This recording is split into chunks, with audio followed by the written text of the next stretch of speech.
Alors, chers amis, bonjour. Aujourd'hui, je voudrais vous parler simplement des symptômes de l'endométriose. Vous m'avez posé la question de savoir quels sont les symptômes de l'endométriose. D'abord, ce que vous devez savoir, c'est que certaines personnes ne présentent aucun symptôme. Vous pouvez avoir l'endométriose et vous ne présentez aucun symptôme. Et pour celles qui en ont, il est fréquent de ressentir une douleur dans la partie inférieure du bas du ventre, c'est-à-dire au niveau du bassin. La douleur, elle peut être plus perceptible.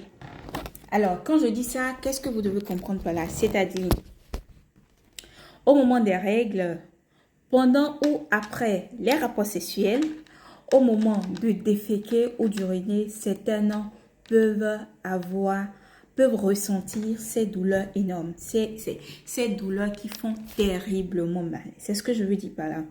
L'autre chose aussi, vous pouvez également ressentir des douleurs pelviennes chroniques, des saignements abondants pendant les règles ou entre les règles et des difficultés à tomber enceinte.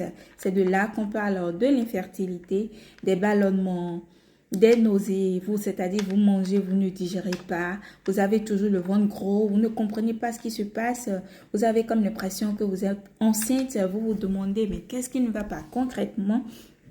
Une fatigue intense, c'est-à-dire vous passez des heures au lit, vous dormez, vous venez juste de vous réveiller et là vous êtes encore plus fatigué.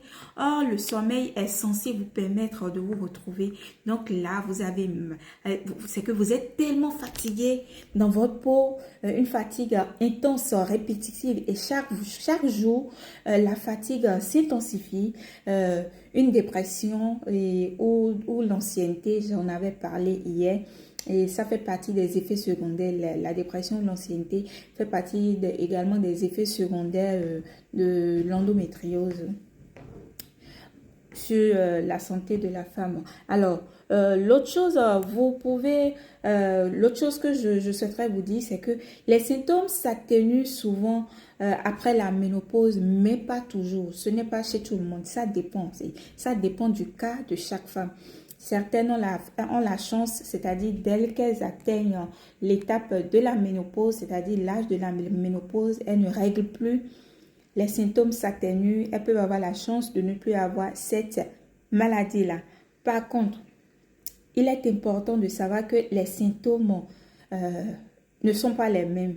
Étant variables et généraux, les professionnels de santé ont parfois du mal à diagnostiquer l'endométriose. Donc, les personnes présentant des symptômes ne sont pas toujours au courant de la maladie.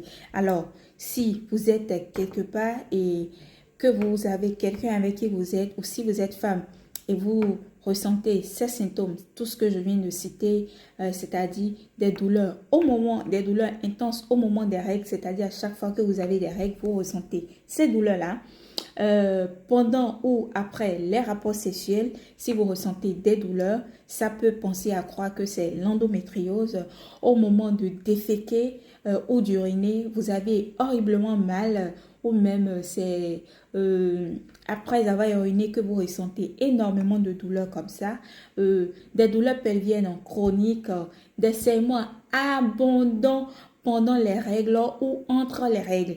Parfois, certaines femmes saignent plus qu'elles ne doivent saigner, c'est-à-dire elle a ses menstrues, elle saigne et même que les jours des menstrues passent, elle continue de saigner. Ça peut aller à 1 mois, 2 mois, des semaines et là, c'est parfois on fait recours à la transfusion sanguine pour essayer de remonter, de permettre aux patients de se retrouver, de remonter.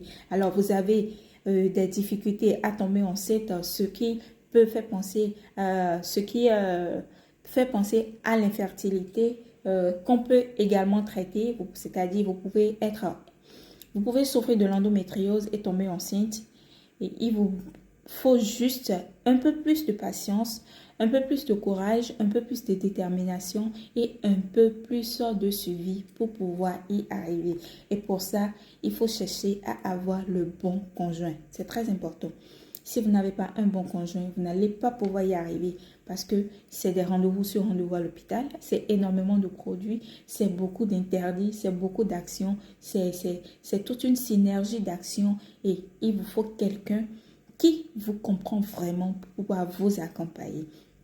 Alors, parfois, vous avez des ballonnements. Il y a certaines femmes qui ont souvent de gros ventres. Elles pensent qu'elles sont enceintes. Or, elles ne sont pas enceintes. Ça peut être l'endométriose, tout comme ça peut être une autre maladie. Il y a une fatigue intense qui s'installe au quotidien. Malgré que vous dormez pendant des heures, vous réveillez, vous êtes fatigué. Chaque jour, vous êtes tout le temps fatigué. Malgré tout ce que vous prenez comme remontant qui pourrait vous aider à vous sentir mieux, à aller mieux. Ça ne marche pas, ça ne vous aide en rien. La fatigue, elle est tout le temps intense. Ça peut être un signe annonciateur de l'endométriose ou même la dépression, l'anxiété. Alors, face à tous ces symptômes que je viens de développer ici, il est important de se rendre dans un centre de santé vers un spécialiste de la maladie pour se faire consulter, se laisser diagnostiquer le mal pour être vraiment sûr que c'est de l'endométriose. Ça peut ne pas être l'endométriose, ça peut être une autre pathologie chronique.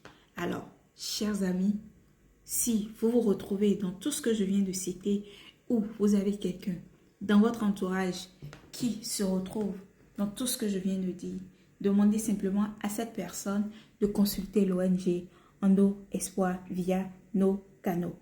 Nous allons l'accompagner, l'orienter vers les spécialistes pour un accompagnement et un suivi. L'endométriose, c'est l'affaire de tout le monde et nous sommes tous concernés.